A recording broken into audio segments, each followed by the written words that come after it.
লোকটা কেন চুরি করতে যাবে? সকাল থেকে লোকটা আমাদের জন্য যা করেছে, দেখো ডাক্তার ডাকা থেকে শুরু করে। Come on Baishakhi, don't be silly. তুমি যখন জানতে পারলে যে ওই লোকটা একটা চোর, তখন তোমার উচিত ছিল ওই লোকটাকে গলা ধাক্কা দিয়ে বের করে দেওয়া। আমি জানতাম না। বাট কি বললে? জানতে না?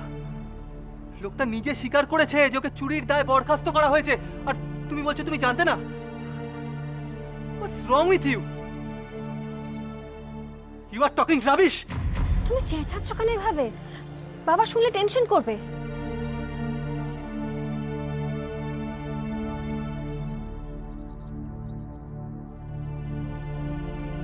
আমি জানি, কিন্তু আমি যদি জানতাম তাহলে আমি ওই লোকটাকে যেতে দিতাম না, আমি নিজে যেতাম।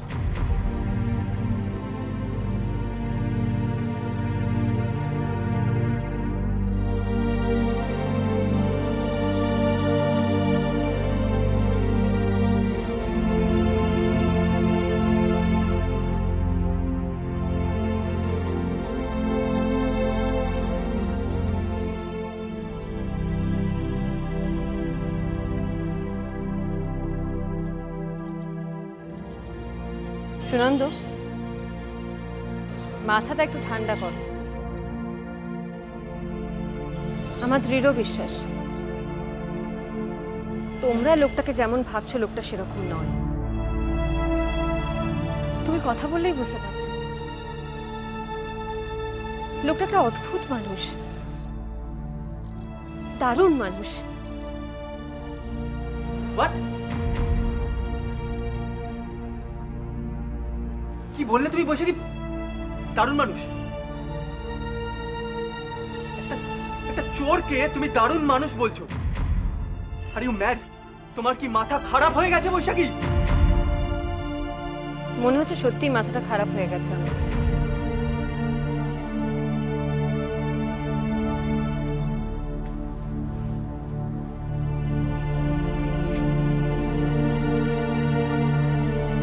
আচ্ছা, তুমি একটা কাজ করো তো, ওই তোমার বড় মামার না পুলিশের সাথে খুব ভালো কানেকশন আছে, তুমি একটু ওনাকে বলে দেখো না যদি উনি একটু কিছু করতে পারেন। পুলিশ লোকটাকে তুলে নিয়ে গিয়ে ধোলাই দিলে না, মালটা কোথায় বেঁচেছে সেটা বেরিয়ে যাবে। পুলিশ চাইলে সবকিছুই পারে। প্লিজ বৈশাখী, একটু কিছু করো, আমার দিকটা প্লিজ একটু বোঝার চেষ্টা করো।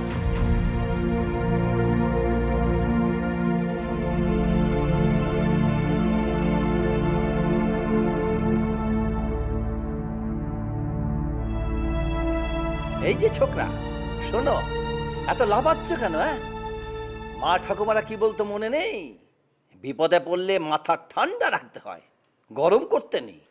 তা তুমি তো ডাক্তার, তা তোমাদের শাস্ত্রেও তো একই কথা লেখা আছে নাকি? আমার বুদ্ধিটা নাও। আরে বয়স্ক মানুষের বুদ্ধি বিপদে কাজে লাগে।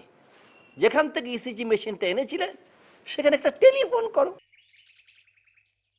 হ্যালো ডক্টর সরকার, হ্যাঁ আমি সুনন্দ বলছিলাম। হ্যাঁ, মেশিনটা আপনি পেয়েছেন? হ্যাঁ। ও আচ্ছা আচ্ছা, আপনি 2 ঘন্টা আগেই পেয়ে গেছেন। আমি আমি সত্যি খুব টেনশনে ছিলাম। না না, খুব উপকার হলো doctor Sarkar. Thank you for your cooperation. না না, ঠিক আছে, ঠিক আছে doctor Sarkar, thank you very much. হ্যাঁ আচ্ছা, রাখছি ডক্টর সরকার, আমি আপনাকে পরে ফোন করব। Thank you. বৈশাখী, তোমার মাথা ধরেছে?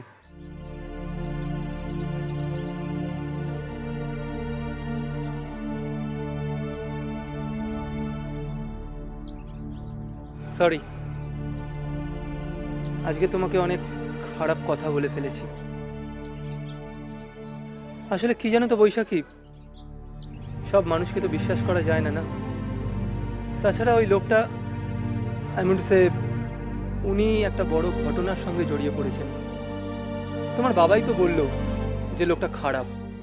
তাছাড়া ওনার এগেন্স্টে তুমি চুপ করবে প্লিজ?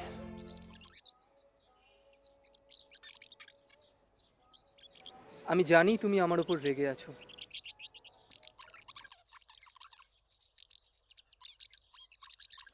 একটা গোপন কথা ফাঁস করে তোমার মনটাকে ঠিক করে দেবো, শুনবে? আমি শুনতে চাই না, কারণ আমার মন ঠিক আছে। না, আমি তাও বলবো। তুমি ইমেলে যে চিঠিগুলো পেয়েছিলে ওগুলো আসলে আমার পাঠানো। আমি জানি। কি করে জানলে? কারণ তুমি একজন চমৎকার মানুষ, আর তাই ভেবেছিলাম তুমি আরেকজন চমৎকার মানুষকে বুঝতে পারবে। পারলে না, তাই এরপর তোমার হাতে ওই চিঠিগুলো মানায় না। আমাকে আর পাঠিও না প্লিজ। अरे ये तो की है হচ্ছে না তো বুঝলি? বাবা, একটা কথা বলবো, টেনশন করবে না? টেনশন কেন করবো বল? বলছি কালকে অফিসে গিয়ে একটু মাধব বাবুর ঠিকানাটা জানবে, আর তারপর আমাকে একটু ফোন করে জানাবে। কেন? আমি ওনার বাড়ি যাব। তুই যাবি, তুই বড় হয়েছিস, তোর ইচ্ছে তুই যাবি। তবে একটা কথা শুনে রাখ, লোকের মুখে শোনা নয়, আমি নিজে ভেরিফাই করে দেখেছি। আজ রোববার হওয়া সত্ত্বেও পার্সোনাল মেসেঞ্জার অফিসে গিয়েছিল, খাতা ঘেঁটে দেখেছে। একটু আগে আমার ফোন করেছে, কি বলেছে জানিস? হ্যাঁ জানি, মাধব বাবুই টাকা চুরি করেছেন তো। তার সত্ত্বেও আমি যাব। এত সবের পরেও তুই চোরটার বাড়ি যাবি? তোর বাবার কোনো প্রেস্টিজ নেই? বাবার প্রেস্টিজের কথা ভাবছি, তাই তো যাবো মা। কি আশ্চর্য, খেপেছিস নাকি? মনে হচ্ছে একটু খেপেছি। হ্যাঁ গো, তুমি এদিকে এসো, তোমার ওষুধ খাওয়ার সময় হয়েছে।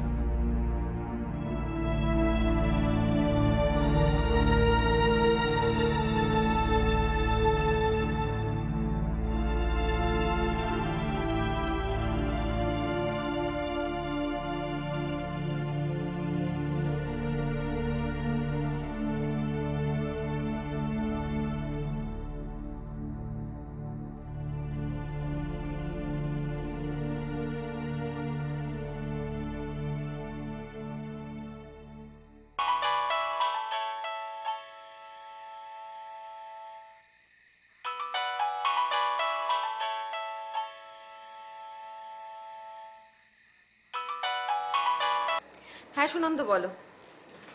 বৈশাখী, মাধববাবুর শার্টের রংটা কি গাঢ় সবুজ ছিল? না, মনে নেই, নীল রং হতে পারে। কেন? একটা খারাপ খবর আছে, একটা অ্যাক্সিডেন্ট কেস। আমি ঠিক জানি না, যতদূর শুনেছি একটা বাস অ্যাক্সিডেন্ট। তুমি যদি চাও আমি রেজিস্টার দেখে বলতে পারি। হ্যাঁ বলো, কি হয়েছে? পেশেন্টকে দুপুরে অ্যাডমিট করা হয়েছিল, বিকেল পর্যন্ত এমার্জেন্সিতেই ছিল। আমি জানতাম না, ইনফ্যাক্ট তোমাদের বাড়ি থেকে আসার পরেও আমি জানতাম না। আমি জানলাম অপারেশনের পর। পেশেন্টের পকেট থেকে একটা চিঠি পাওয়া গেছে, বেশ অদ্ভুত। অফিস থেকে একটা সাসপেনশন লেটার, সেটা নিয়ে সবাই এখানে কথা বলা বলিও করছিল। না হলে এই ধরনের অ্যাক্সিডেন্ট কেস তো আকছার হচ্ছে, আর হসপিটাল মানেই তো অ্যাক্সিডেন্ট। সুনন্দ, এত কথা না বলে ঠিক কি হয়েছে একটু বলবে প্লিজ? আসলে নামটা দেখে ভাবলাম তোমাকে ফোনটা করি। লোকটাকে যারা হসপিটালে দিয়ে গেছিল তারা একটা ব্যাগও দিয়ে গেছে, তার নাকি কিছু লিচুও আছে। আমি অবশ্য নিজে দেখিনি, কিন্তু অত বড় একটা ব্যাগে সামান্য কয়েকটা লিচু, স্ট্রেঞ্জ না? সুনন্দ, ঠিক কি হয়েছে বলবে? মাধব বাবু কি মারা গেছেন? হ্যাঁ, কিছুক্ষণ আগে উনি মারা গেছেন। বৈশাখী, তুমি কি একবার আসতে পারবে? মানে কেউ আসলে নেই, কোনো ক্লেম নেই তো। তাছাড়া ডেড বডিটা একটু পরেই মর্গে পাঠিয়ে দেওয়া হবে। না, আমি আসবো না।